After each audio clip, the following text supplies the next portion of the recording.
Veselje mi je, da je danes z nami zdravnik psihiatr Bone Stevanovski iz Makedonije. Je direktor psihiatrične bolnišnice v Strumici v Makedoniji. Ukvarja pa se tudi z apiterapevtskimi pripravki in njihovo uporabo.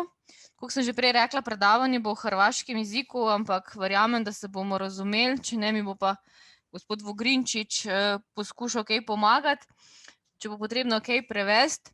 Tako da jaz predlagam, da začnemo. Lep pozdrav, dr. Stevanovski. Drago mi je da ste danas sa nama i možete da počnete sa predavanjem. Hvala, Andreja. Hvala svima. Hoću da vas pozdravim, sve učesnike simpozijuma po Filip Terča u Sloveniji, u Mariboru.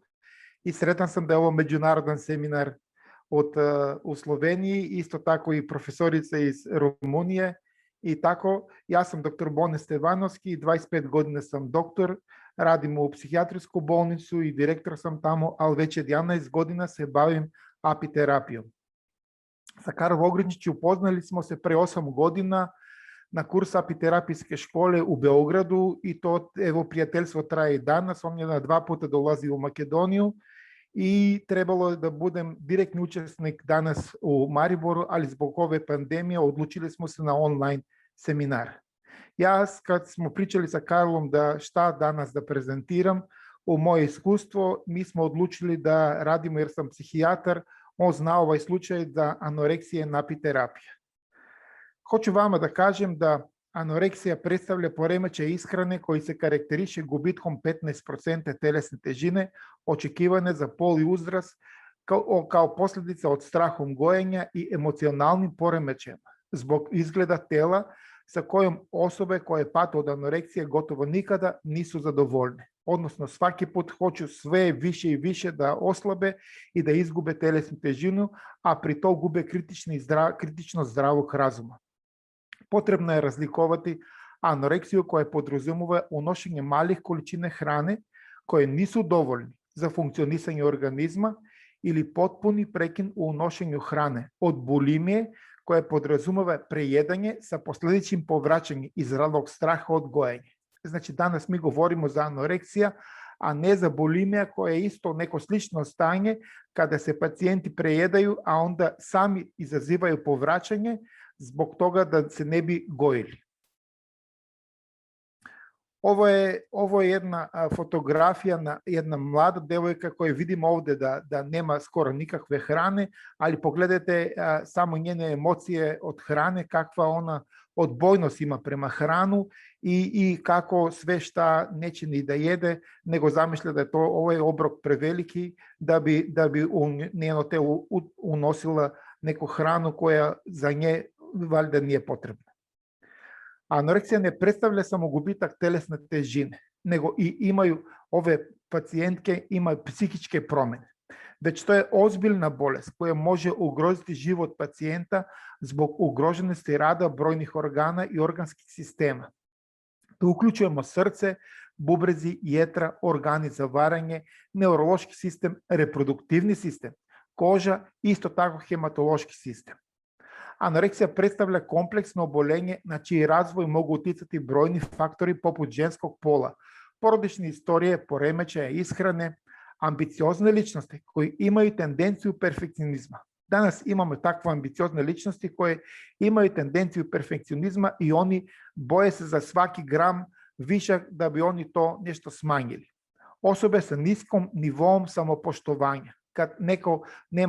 Kad ima nisko nivo samopoštovanje, onda osobe koje imaju teškoće sa socijalizacijom. To su obično povučene osobe, slabo komunikativne osobe i tako dalje.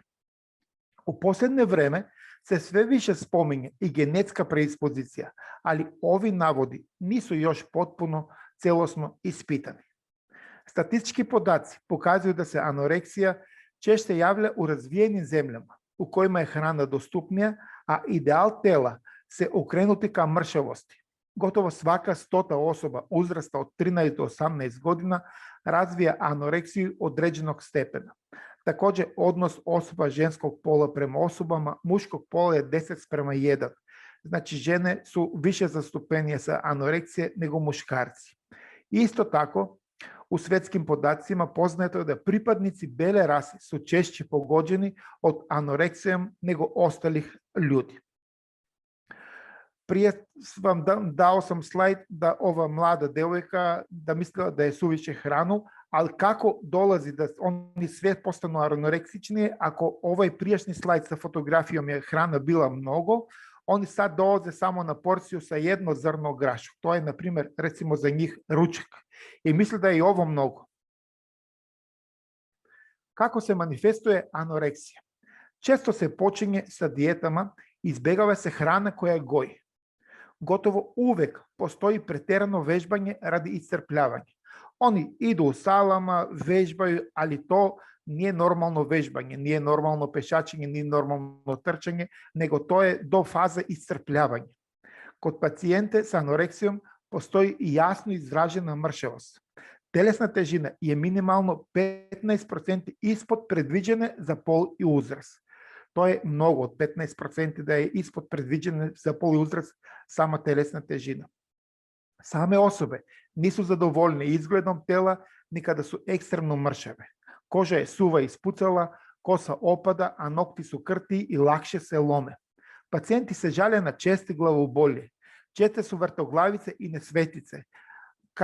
Nekad put donose mlada devojka koja ima vrtoglavica i nesvetica i ona meni priča da ima neke druge psihičke poteškoće, a ja ovako vidim nadvorešno da ona ima problem sa hranom.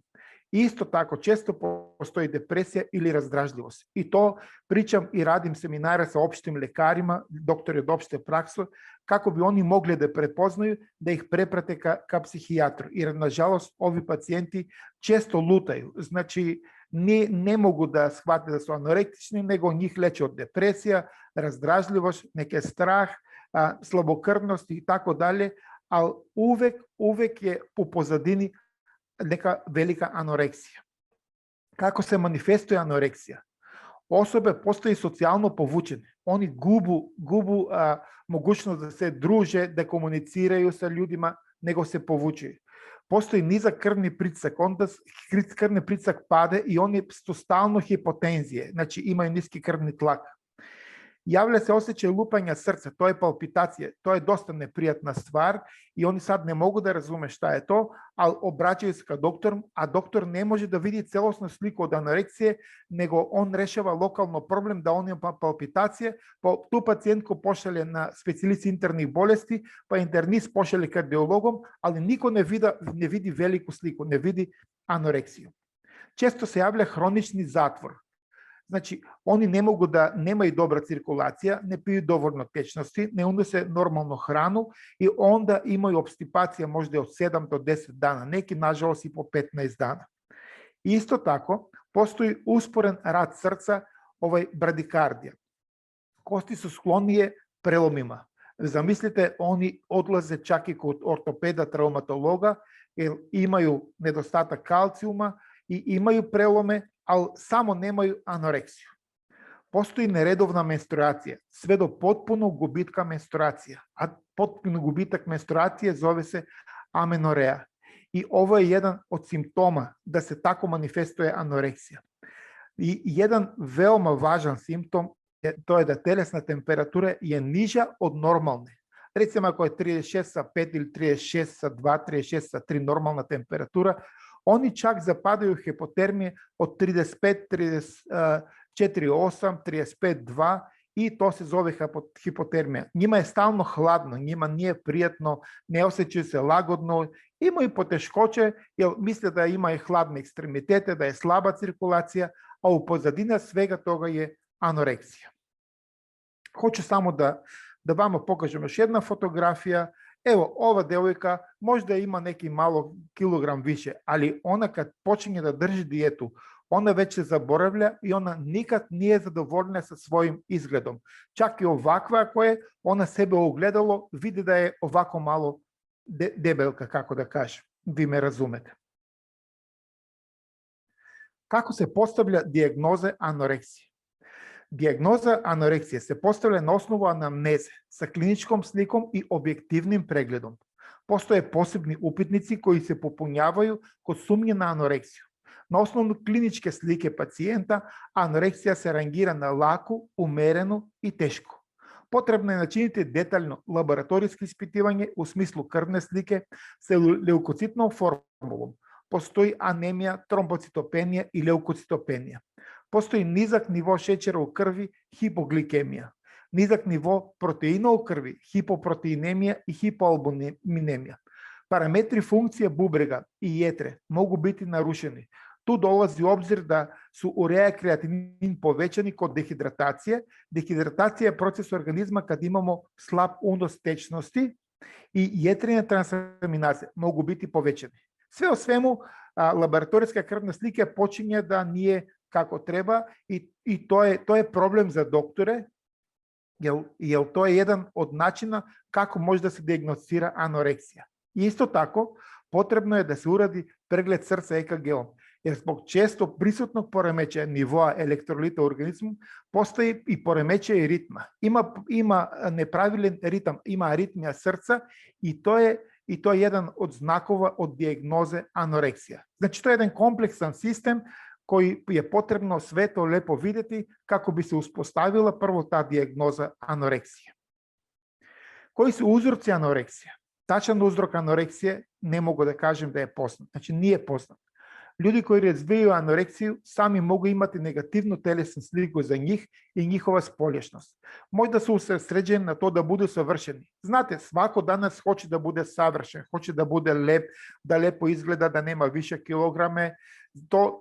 To su tip manekenski ljudi. I ove manekenke po svetskim pistama, oni su pregladnjeni i svaki put hoće da imaju idealnu težinu i oni hoće da bude savršeni. I ovi mladi devojčice koje od 13 do 18 godina ugledaju sve to i oni hoću da budu poput njima. Možda traže način da kontroliše svoj život, veruje se da i drugi faktori poput genetike, odnosno okoline i psihologije igraju ulogu za njihovu anoreksiju.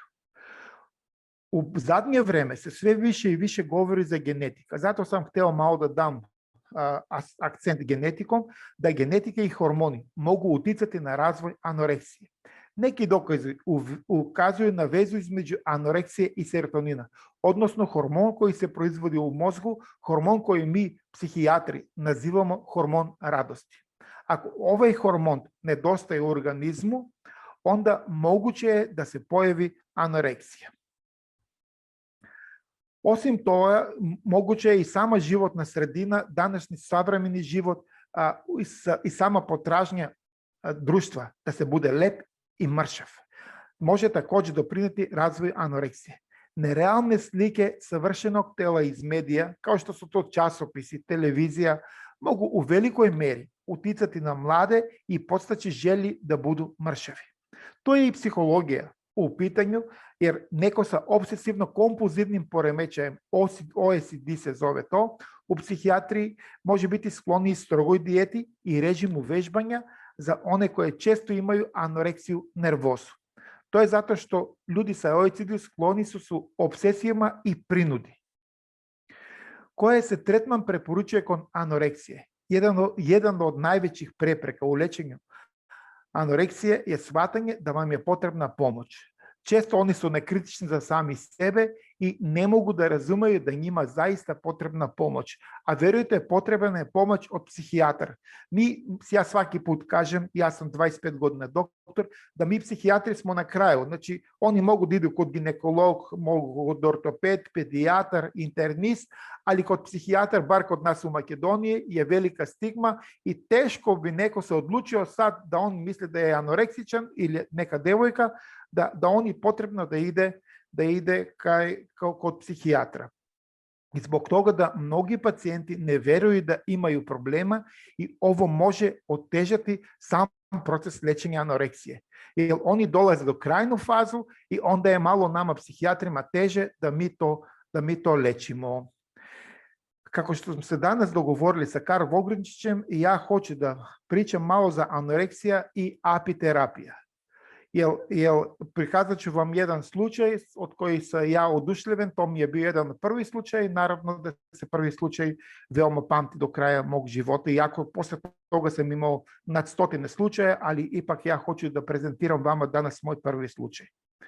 Ovde sam opisao da med ima dugovečne renome kao lijek, vi sve to znate, med pojačava zdravlje ljudi, sve to znate, poboljšava raspoloženje i deluje stimulativno na rad mozga. To ništa nije nepoznato i sve to nama svima je jasno. Isto tako, med nadopunjuje rezerve ugljihidratima u organizmu, med je izvanredna hrana, bogata antioksidansima, mineralima, vitamine, enzime i drugim fitonutrijentima. Mi sve ovo znamo, ali samo hoćemo da se malo podsjetimo. Dolazim do moj slučaj koji hoću vama danas da prezentiram. To je bila mlada ženska osoba na 16 godina.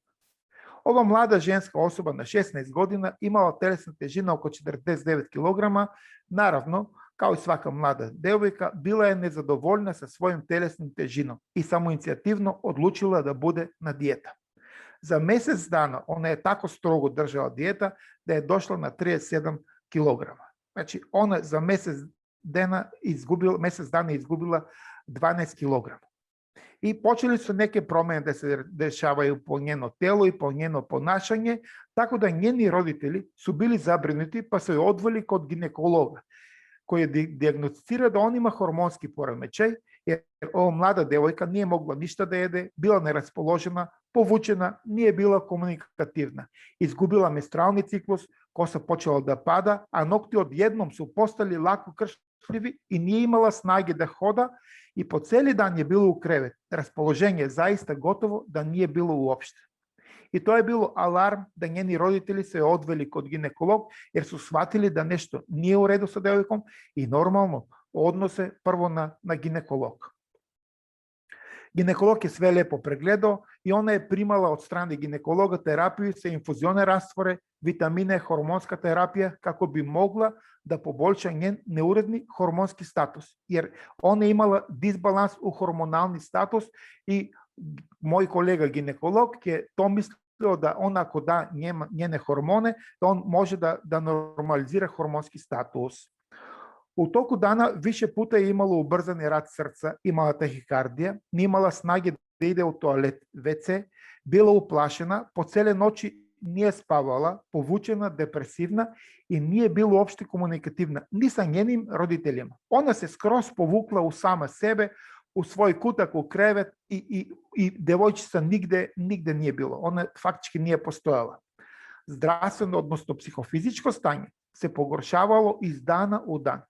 Isto tako, njeni roditelji su bili veoma uplašeni i potišteni jer su shvatili da psihofizičko stanje njihove kćerki je veoma loše. Jednostavno, oni nisu znali šta dalje da urade, a hteli su da spase svoju kćer. Ljudi nisu medicinski obrazovani i vide da se nešto sa njenom kćerkom događa, ali nažalost ne znaju kako da njoj pomogne. Opet da vama razbijem malo tu famu sa pisanjem, uključio sam jednu fotografiju gde oni svaki put kada su anoreksiji, oni stavljaju i mere svoje obime, svoje kukove, kako zamišljaju da budu sve slabije i slabije i jako nisu kritični za sebe. I jako duboko su ulaze u anoreksiju. Oni to nikad neće sebi da priznaju. Ova mlada devojka izgubila komunikaciju sa njene drugarice, jednostavno nije imala uopšte snage da ide do toaleta. Isto tako imala obstipacija zatvora. Analiza laboratorijske krvi je bila dosta poremećena sa veoma loši laboratorijski rezultati koji je dao ginekolog, to su bili vitamini, minerali i neki hormonski preparati. Nisu uopšte pomogli, ali njeni roditelji nisu ovde zastali, oni su išli dalje. Sljedeći korak koji su preduzeli njeni roditelji, odveli se kod drugog lekara specijalista interne bolesti. Po preporuku ovog lekara, mlada anoreksična devojka isto tako produžuje da prima infuzione rastvore sa vitamine i minerali, ali rezultate, nažalost, nije bilo. Tek kada je bolest se dosta pogoršala i bila je dosta naprednuta faza, njeni roditelji više nisu imali kog da pozovu i pozvali su psihijatar. A na sreću taj psihijatar bio sam lično ja, kao što sam vam na početku moje predavanje rekao da mi smo psihijatri tako malo na kraju, kako da vam kažem, tako smo u Makedoniji, ne znam u Sloveniji. Како е девојка била у веома лошо психофизичко стање, они нису могли да ја доведу у психијатриску болницу, него сам ја морал да идем код нив куќи. Просто она не имала снаги да хода. Морам да вама искрено признам, а иако имам долгогодишно психијатриско искуство со великим бројем пациентима, мој осеќај за таа млада девојка и дан денес код мене оставио веома тежак утисак. Бил сам ужаснут од njeno објективно психофизичко стање. Jer ја сваки пут кад почнам да прегледам пациент, прво видим психофизичко стање, прво видим како е njena фаца, надворешно стање. Кад сам ја погледал, бил сам ужаснут. Код мене сам имал два начина како да пробам да помогнем овој девојци. Први, кој мени говорил како класичен доктор и психијатар, да ја сам морал да нju да упутим у клиника за психијатрија у Скопје. И да би ја лечили мои професори психијатрија, а то би било болничко лечење, где би се она хранила со назогастричном сондом, jer она свето узимала као храну, прекуствала, она почела да повраќа. Фактички она ништа не ја примала од храна. А други начин, кој мене срце вуче да ја почнем да лечим то девојком, е бил апитерапијом. Наравно, да ви погаđате, ја сам почел ову девојку лечити апитерапију.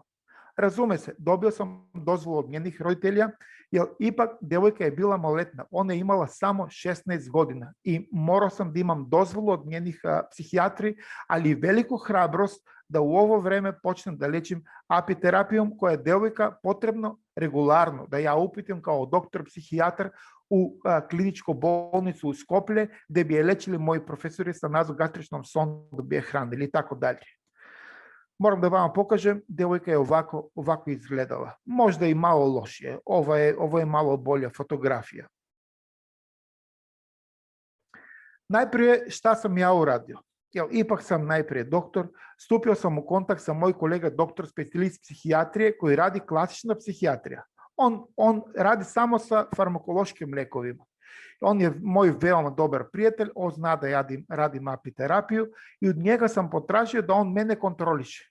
Јас сам хтео неко да и буде над мене, да ја волим апитерапију, хочем да излечим девојку, а да ја не претерам со апитерапијом, него да има некој контролор кој би бил до мене, а кој е класичен доктор.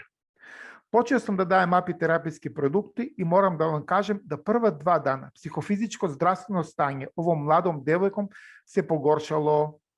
И тоа е било још еден знак да ја мало припазим шта радим.